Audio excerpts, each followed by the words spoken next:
नमस्कार, वेलकम। हमने पिछले वीडियो में ये देखा था कि अनुसूची के अंतर्गत जो प्राथमिक तथ्य एकत्रित किए जाते हैं, सूचना इकट्ठी की जाती है, कुछ गुण अनुसूची के बताए जाते हैं, जिनमें हमने देखा था कि प्रामाणिक विश्वसनीय सूचनाएं या जीवंत संपर्क, व्यक्तिगत संपर्क के माध्यम से स्मरण शक्ति पर दबाव नहीं आना या अधिक उत्तर प्राप्त होना या शिक्षित और सभी वर्ग के सूचनादाताओं से सूचना हमें प्राप्त होती है और प्रतिनिधित्वपूर्ण निदर्शन का प्रयोग अनुसूची में आसानी से हो सकता है। अस्पष्ट लिखावट नहीं प्राप्त होती, अनावश्यक तथ्यों से बचाव हो जाता है। लेकिन वहीं दूसरी ओर अनुसूची के अंतर्गत कुछ ऐसी दिक्कतों का भी सामना करना पड़ता है जो कि अनुसूची की सीमाएं या दोष कहलाते हैं। तो अनुसूची की सीमाएं या दोष क्या है, उसके ऊपर भी विचार कर लेना आवश्यक है। इसी टॉपिक के अंतर्गत आज हम पढ़ेंगे अनुसूची की सीमाएं या दोष, जिन जो सावधानियां अनुसूची के अंदर रखी जानी चाहिए या उनको दूर किया जा सकता है अनुसूची के अंतर्गत ध्यान में रखते हुए।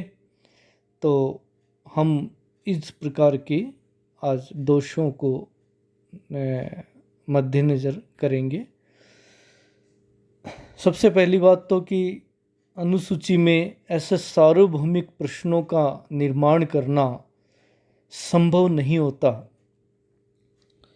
अनुसूची में सबसे पहला दोष सार्वभौमिक प्रश्नों के निर्माण की समस्या है।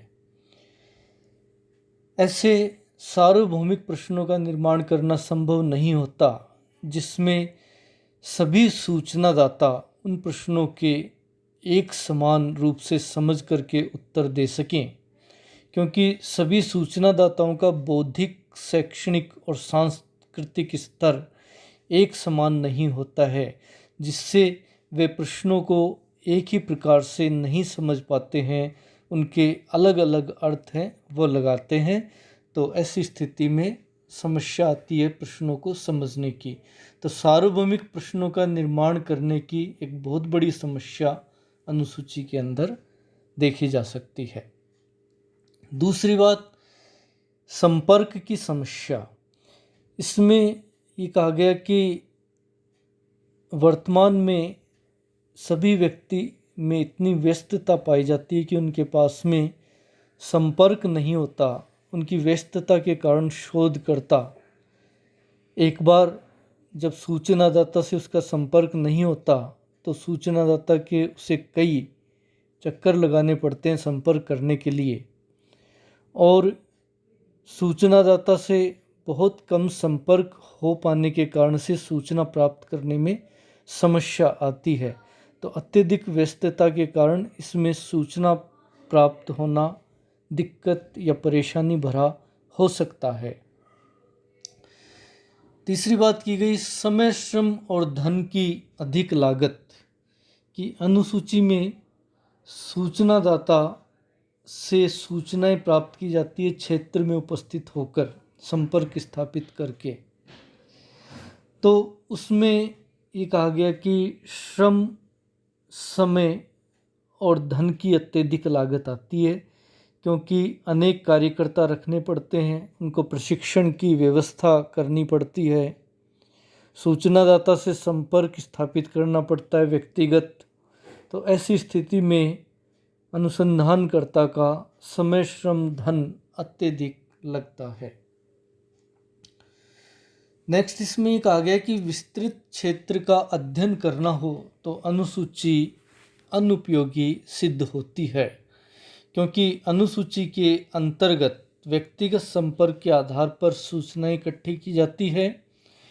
बड़े क्षेत्र में फैली हुई इकाइयों से व्यक्तिगत संपर्क स्थापित करना सीमित साधनों द्वारा के अंतर्गत संभव नहीं होता है। इसके आधार पर बड़े क्षेत्र का अध्ययन करने में अत्यधिक कठिनता महसूस होती है। तो जब भी बड़े क्षेत्र का अध्ययन करना हो तो प्रश्नावली विधि अनुसूची की अपेक्षा अधिक उपयुक्त दिखाई पड़ती है, जान पड़ती है। संगठनात्मक समस्याओं का सामना करना पड़ता है अनुसूची में सूचनाएं प्राप्त करने के लिए, क्योंकि अनुसूची स्वयं शोधकर्ता या अनुसंधानकर्ता के द्वारा उसमें तथ्य इकट्ठे नहीं किए जाते, बल्कि अपने कार्यकर्ताओं के माध्यम से तथ्य इकट्ठे करने पड़ते हैं। कार्यकर्ताओं को प्रशिक्षण देना, उनको मार्गदर्शन देना और क्षेत्र में से जो भरी हुई अनुसूचियां हैं वो प्राप्त करके उनकी जांच करना, कार्यकर्ताओं के प्रशिक्षण, मार्गदर्शन और उनके वित्त संबंधी प्रबंधन आदि के संबंध में अनेक संगठनात्मक समस्याएं हैं वो देखी जा सकती है। तो ऐसी स्थिति में कार्यकर्ताओं के कार्यों का समन्वय करना कोई सरल कार्य नहीं होता है, जहाँ पे अत्यधिक मात्रा में कार्यकर्ता सूचनाएं प्राप्त करते हैं। तो इनके कार्यों में कोऑर्डिनेट करना या समन्वय करना बड़ा मुश्किल काम है, वो हो जाता है। इसके अलावा हम देखें तो पक्षपात की संभावना है वो दिखाई देती है। शोधकर्ता सूचनादाता के साथ क्षेत्र में उपस्थित होता है, कई बार सूचनादाता को उत्तर देने में सहायता कर देता है। ऐसी स्थिति में सूचनादाता अपनी स्वतंत्र राय प्रकट नहीं करके सूचना शोधकर्ता के सुझावों से संबंधित सूचनाएं दे देता है। इससे सूचना की जो वस्तुनिष्ठता है या वास्तविकता है वो नष्ट हो जाती है। कार्यकर्ताओं की लापरवाही देखी जा सकती है। अनुसूची भरवाने के लिए जो कार्यकर्ता नियुक्त किए जाते हैं वे अस्थायी नियुक्ति उनकी होती है और शोध कार्य के प्रति वो ज़्यादा निष्ठा नहीं रखते, तो लापरवाही बरतते हुए काल्पनिक गलत सूचनाएं अनुसूची में भर देते हैं। सूचनादाता से कई बार वे प्रश्न ही नहीं पूछते। ऐसी स्थिति में जो वास्तविक सूचनाएं हैं वो प्राप्त नहीं हो पाती है।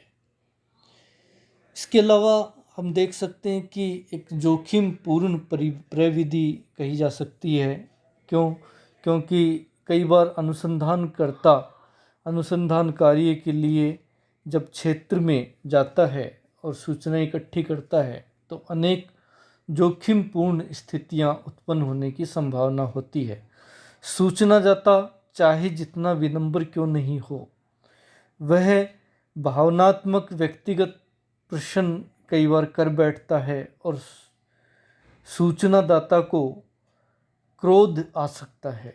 ऐसी स्थिति में उसका विरोध एवं कई बार सूचनादाता विरोध की इस स्तर पे पहुंच जाते हैं कि मारपीट तक पर उतारू हो जाते हैं। तो इस प्रकार से ये जो प्रविधि है वो एक जोखिमपूर्ण प्रविधि के रूप में है देखी जा सकती है।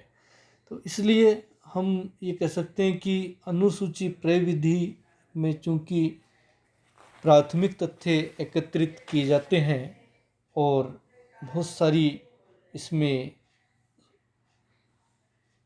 हमें लाभ प्राप्त होते हैं यद्यपि, लेकिन उसके बावजूद इसमें ये कहा गया कि कुछ समस्याएं ऐसी हैं जिनसे कि अनुसूची के दौरान हम देख सकते हैं कि समस्याओं का सामना करना पड़ता है और इन कमियों को दूर करके अनुसूची में ज़्यादा से ज़्यादा ये कहा गया कि